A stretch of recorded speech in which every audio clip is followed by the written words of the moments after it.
Let's talk about the episode. Let's talk about the episode. So, Bill, I'm a little confused, worried, a little concerned about you. I mean, you know how EJ operate. You know how EJ will throw anybody under the bus for the mirror. I'm a little confused and a little concerned and a little worried about you. Bill, did you not see this coming at all when he decided to talk to the judge or whoever he talked to keep you and him on that case? Did you really think after all this he get mad at you for the way you was DAing? Now you pissed at him on the way he defending his son. Did you really think your relationship was gonna stay out? Belle, you got to be the naivest person in Salem of all. You got to be. I mean, EJ done blindsided you. He done threw you under the bus so many times. He done made you look like a fool and an idiot so many times. The whole hospital thing, you was in the dark. Everybody told you what happened. You was the last to know. You sitting up here defending EJ looking like a fool, not knowing what's going on. Did you really think that he was going to leave your relationship out of that court? Bear, you got to be the silliest person in Salem at this point. You got to be. How did you not see this coming where EJ was going to use your relationship somehow, some way to get his son, like that judge said, a continuance or delay the case or delay the trial? You didn't see this coming, but the judge saw it immediately and called him out on it. Like, Belle, are you silly or something at this point when it comes to EJ? Do you not know EJ will pull the rug from under your legs, Marlena legs, anybody legs he can pull to get his son off this case and get a mistrial, cause a lot of chaos to somehow get his son out? Belle, you crazy or you silly, or I'm being nice with you at the moment, but you got to be very silly when it comes to EJ and the antics EJ will pull to get his son, the mirror, off this case. You got to be silly at this point. The many times EJ done made an ass out of you. The many times EJ done made you look silly and foolish. The many times EJ done straight lied to your face, and then once the truth come out, you get pissed at him. The many times EJ done played and fooled you and had you looking like an idiot, it's unbelievable to me that you really didn't see this coming. I knew it. When y'all first got on that case, I said, now watch EJ make another ass out of her. It's gonna happen. His son live on the line right now. He got a whole trial going. He wants you on that case for a reason. He wants you to be the DA on that case for a reason. And I be goddamn, I didn't get... Belle, you got to be some type of silly, or some type of naive, or some type of delusional, or some type of crazy, or some type of, I don't know what it is at this point. I just don't understand how you sit there and let EJ play with you like that.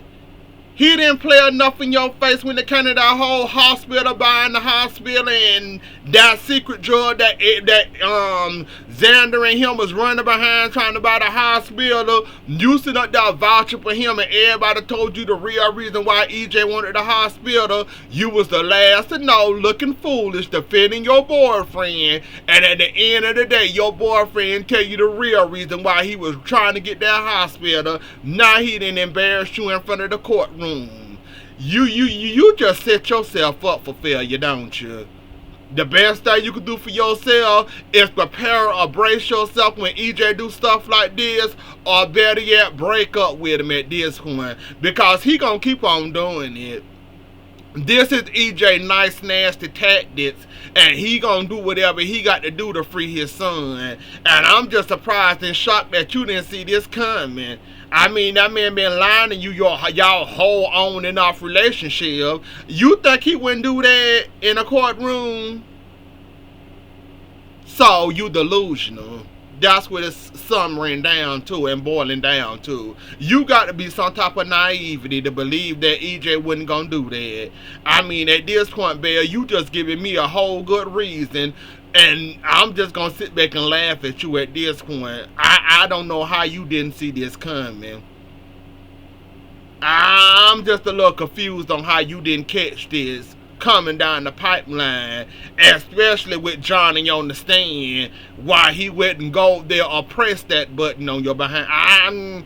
Bill, I'm gonna leave you alone. You gonna be mad for 10 minutes. You gonna be right back with him. He gonna continue to play in your face. He gonna continue to make a fool out of you. He gonna continue to do this to you. Gonna have you looking like a fool, and you gonna sit there and give him the goodies. So you have fun, I guess. It wouldn't be me. You better than I ever be. If he ain't embarrassed you enough, and this ain't enough of an embarrassment for you in the courtroom, I don't know what to tell you at this point, Bear. You really got to either get over it, know what's coming, and know what's going to happen, or find you another man that ain't going to play with you like that at this point. But what are y'all thoughts on that? Do Bear deserve it at this point? Should she not have a guard up, a brick wall up, or something at this point? Should she be surprised at this point? I mean, the man only been lying for her for their on and off relationship for I don't know how long now, and she's still surprised about his, sweeping the rug from under her foot, or sweeping the rug from under her foot. What are y'all thoughts and opinions on Bella and EJ? And every time she end up making an ass out of herself, I just don't get it at this point. Somebody gonna have to spell it out or sum it up for me. She got to prepare herself a little bit. I don't know what's going on with that child at this point. But anywho, we got Sophia letting trash get her in a whole lot of trouble.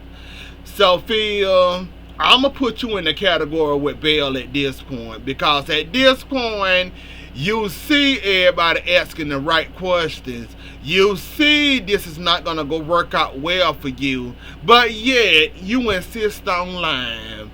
Have you ever wondered where is Trash Family at? Where is Trash Friends at? Why nobody don't associate themselves with Trash? Why everybody telling you to run as fast as you can from Trash? Trash is a troublemaker willing to mess up anybody's life who let them. See, you 18, you're a little slow, so I ain't gonna give you too much. I'm just gonna give you Trash is gonna ruin your life, girl.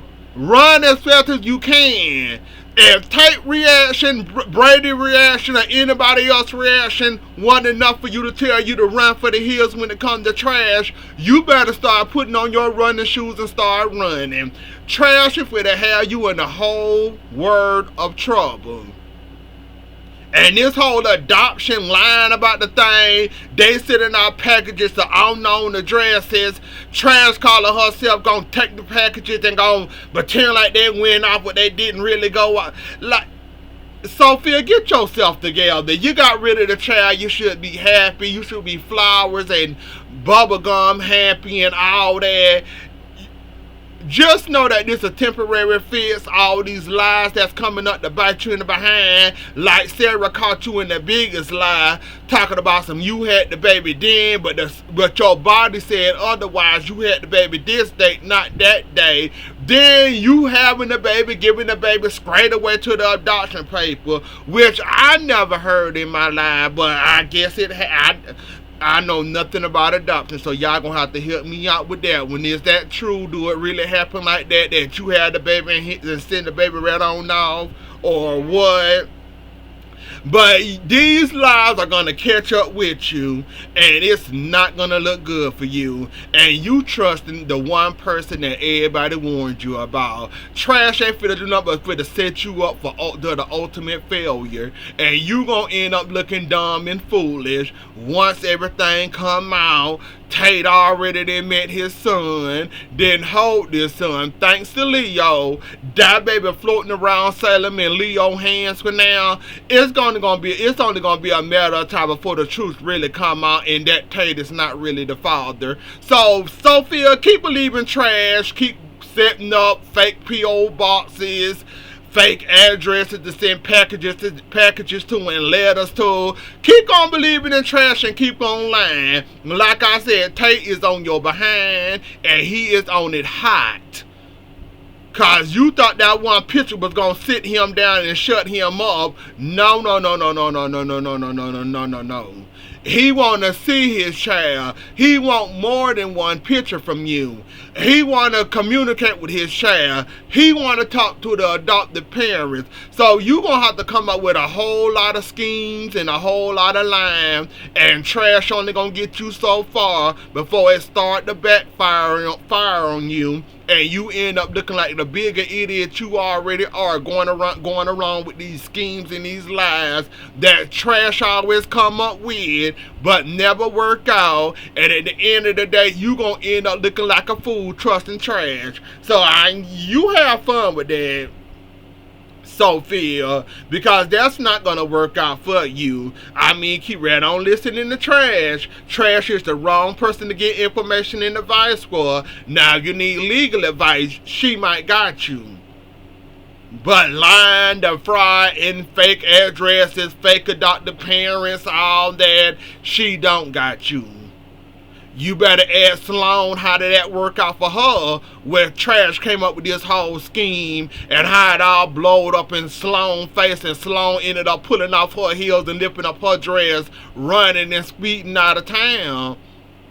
So yeah, you might want to stop with the lies at this point, because they are slowly catching up to you.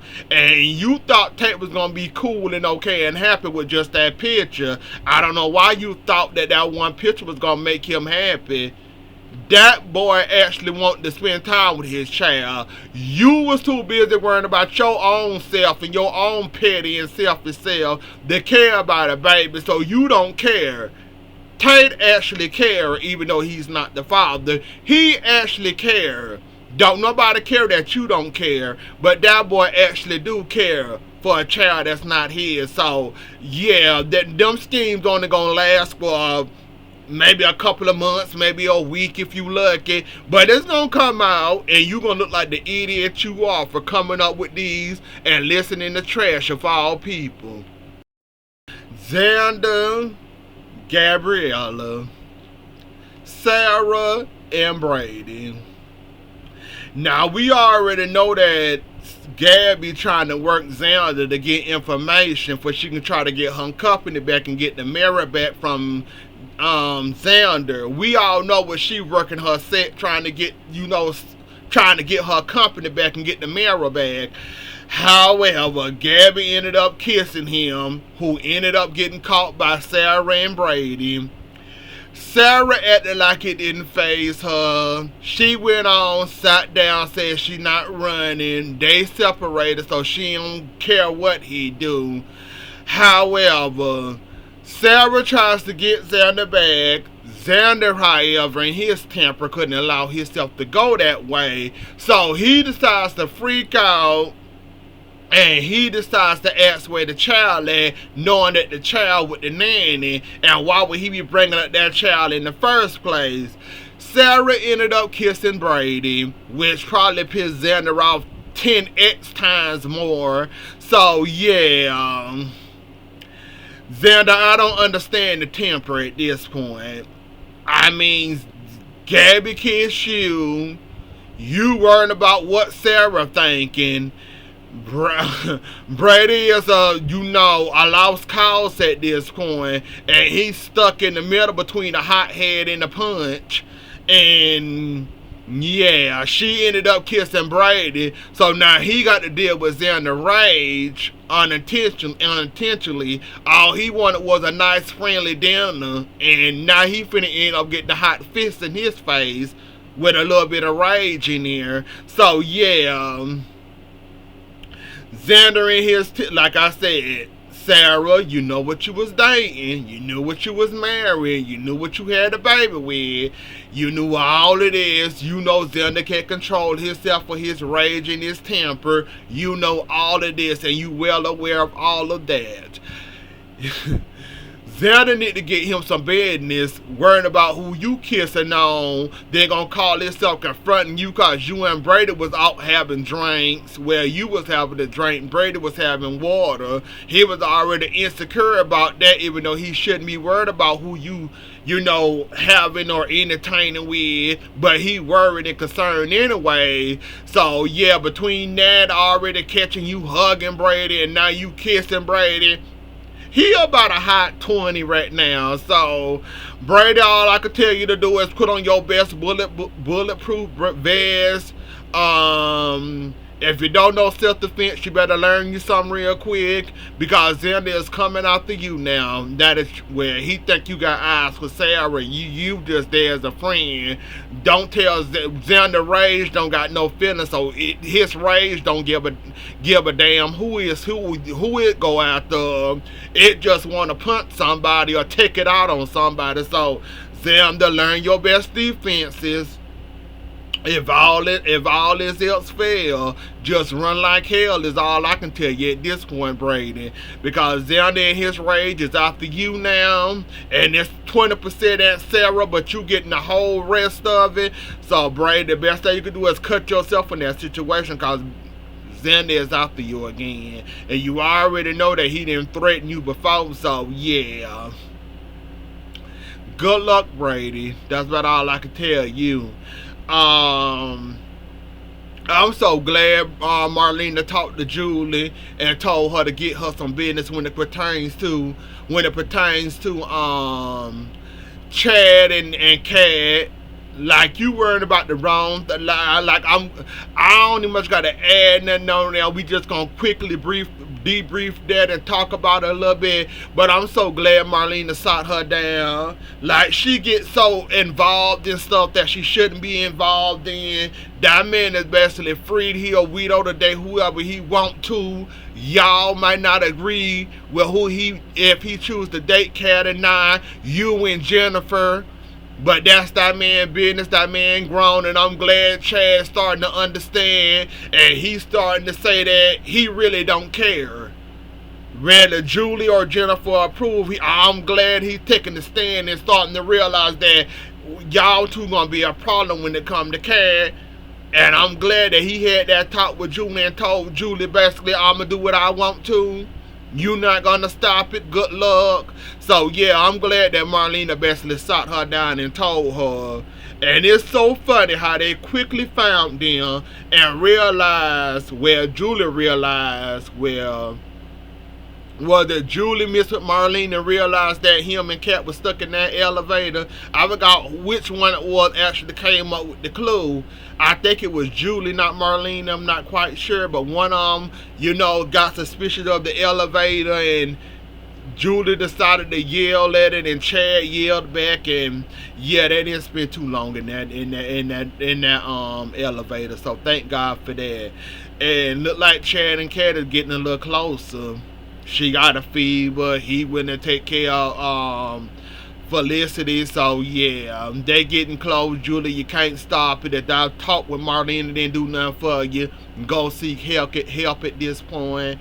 That's about all that happened. So anyways, that was the episode. Don't forget to like, share, comment, and subscribe. I'll see y'all later. Enjoy the rest of y'all night. Have a good weekend, and I'll catch y'all later. Bye.